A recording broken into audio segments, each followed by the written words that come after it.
Hello and welcome. Today I wanted to speak a bit more about VAST methodology, this whole system and body of work that I've recently trained in, which beautifully brings so much of the healing and transformation journey together into a cohesive whole systemic way of moving through layer by layer, building the foundations, moving to the next and the next layer, like different levels of consciousness. So even though I trained in a lot and already felt like I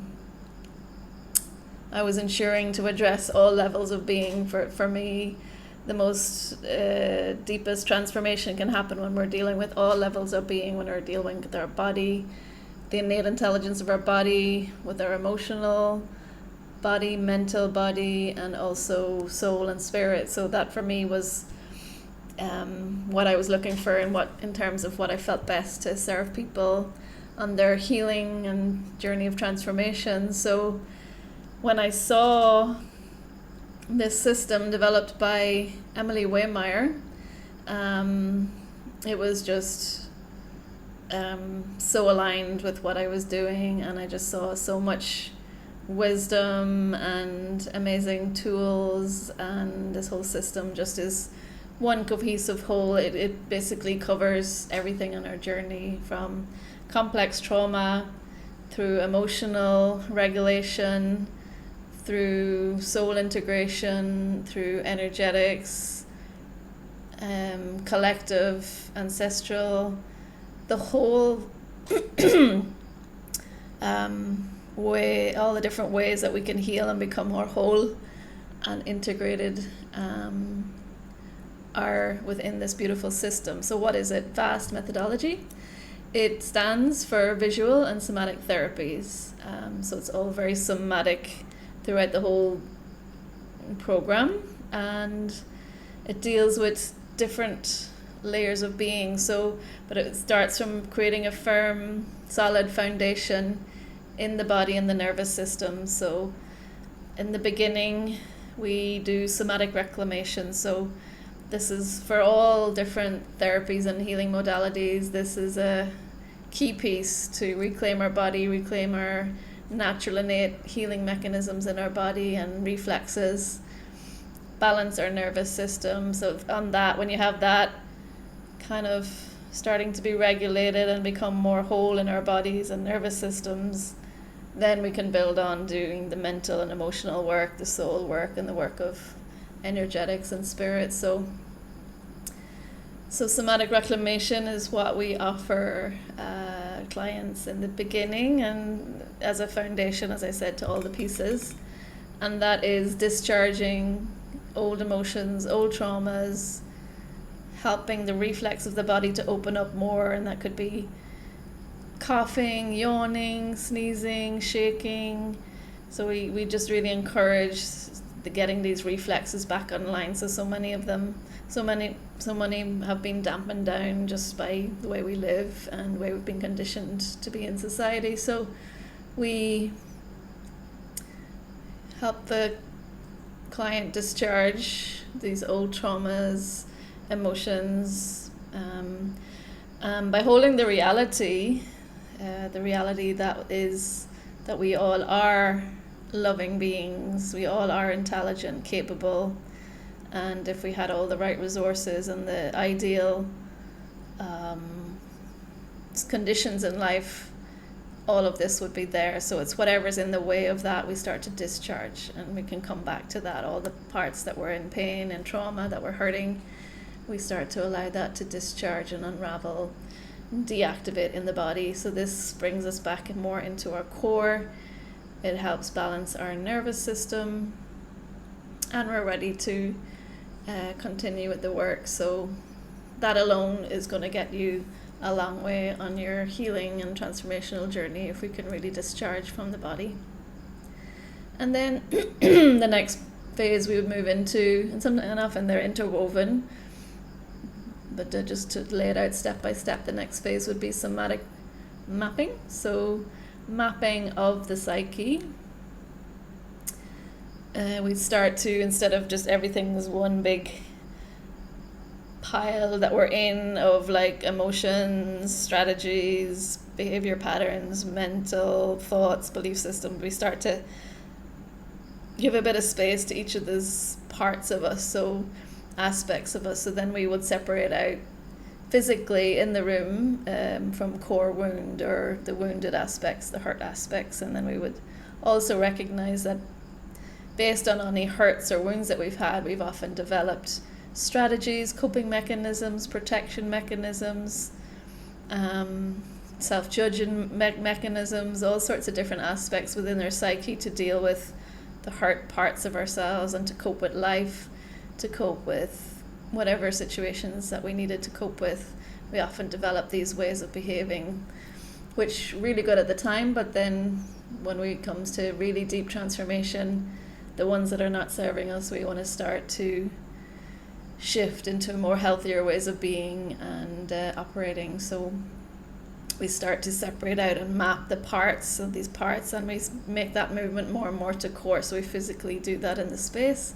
We find and help the clients access their core self, which is beyond layers of trauma, beyond the trauma field, and access more and more of their core. So when we're in our core self, we're not acting out of a strategy, we're not flooded by a wound, we're feeling centered, grounded, we have clarity, we're in the present moment, we're able to look at possibilities, and life is a lot easier. When we're stuck in, say, a wounded aspect, everything is kind of gets focused into the flooding and the difficulties that we see, and it's hard to see beyond that when we're in that trauma, or even like a strategy that is like, I must keep going, I must work no matter what, or I keep running away from situations, or I keep repeating this pattern. So all of that we start to separate out, and we delineate those aspects that are in the trauma field that are not kind of serving our general health to that core self initially. So initially we really want to live from core. So we get clients to constantly, whatever is going on in their lives, find that relationship to core, and then also look back on the aspects and build that inner relationship between core and inner aspects, inner strategies, to start to...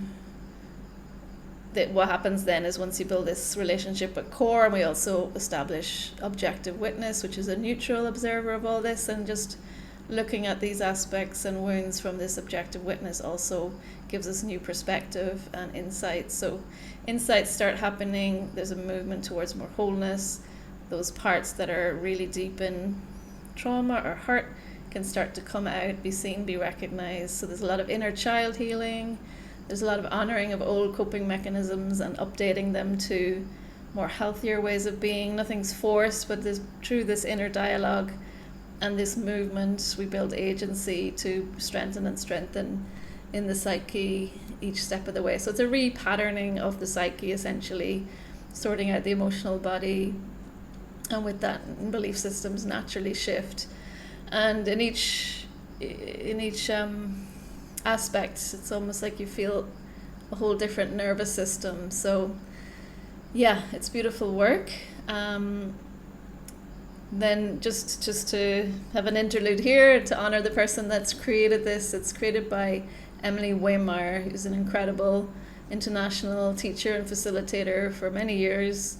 She was a family constellations, systemic constellations teacher trainer, and facilitated many modalities, saw thousands of people, worked with many people, and really it was actually during the pandemic that this system came into clarity, and a whole body of work kind of emerged, and which she's bringing forward, and she's teaching it now. So really grateful for this whole system that brings us through the essential pieces of a healing and transformation journey, so that we can do it in a really guided and cohesive way that starts to make sense over time. But in the beginning, we facilitate clients, and then we start to bring them through the journey. You start to get educated on all the different elements, so that you become more and more empowered, embodied, sovereign, and learn the tools that you can take away then to live a very empowered life, because you're coming more from core.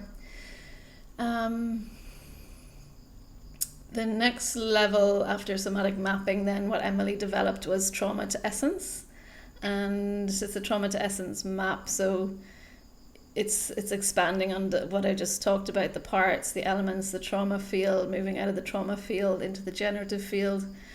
And we see that when we kind of do a lot of somatic discharge, we start to do the somatic mapping, we learn to find more places, locate where we are in the map. We could be living out of this strategy, we could be all flooded in a particular wound, or anywhere. We start to locate where we are so that we can come back to core. So often we don't even realize that we've been in this funk for days and we can't get out of it because the magnetics of these wounds and aspects are really strong.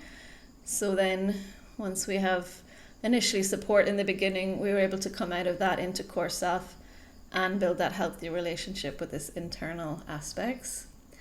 And then naturally, once that repatterning is done over a period of time, which does take time, it's a journey, and depending how much trauma or difficulties we have, it will take a certain amount of time, but at a point then we naturally start to get drawn to our essence. Is another place on the map. So this is essence is a more ethereal state of being. So they're all different states of being. If you think of core wound, it's very contracted and hurt and inner child type of feeling. The strategies are maybe more robust or hiding or running, or they're doing something. So they're more like strategies of belonging to our core groups, our family. And then moving into core, it's another level of consciousness, that deeper sense of embodied awareness. And then essence is more, as I said, etheric. It can be multidimensional, archetypal energies when we open up to more spirit realm.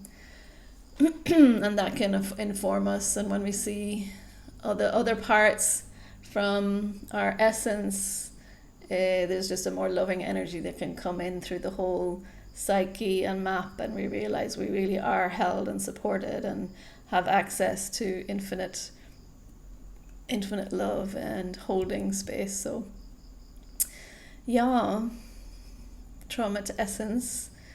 And then we can go into more subtle energetics, and the next level or gate, she would call them gates of consciousness that lead to the next step and the next step.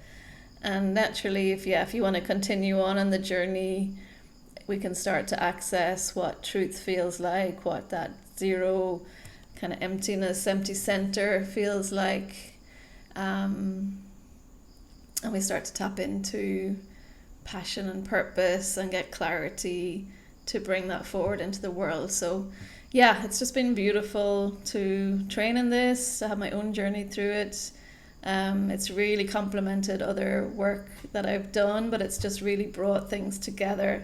So it can cut off years of therapy, especially thought therapy, or if we've been to lots of different practitioners dealing with different elements with different people. This brings it all together in a very comprehensive way, and a beautiful process to watch clients go through and get them to move into different aspects and watch them get their own insights, their own clarity, healing and shifts, and that carries on out into life and with more insights and healing. So so I've seen people come in with complex PTSD where they could barely function, and through working with these processes begin to stabilize. The primary intention would have been just to heal. I just want to get better, and then realizing they got to a point, it's like, whoa, I'm starting to have all these insights, I'm feeling so much good, I'm naturally shifting into these states of peace and calm and getting all these insights. I'm more in touch with my inner wisdom and guidance, and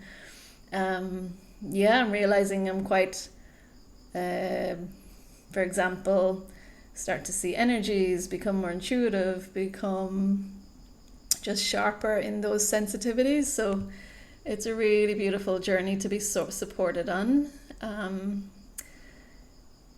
So again, thanks to Emily Waymire for bringing all this through and sharing it with us so that we can share it with others and support you on your journey of healing and transformation, all the way up to awakening. So as far as you want to take it, especially in those difficult places, it's really good to get support.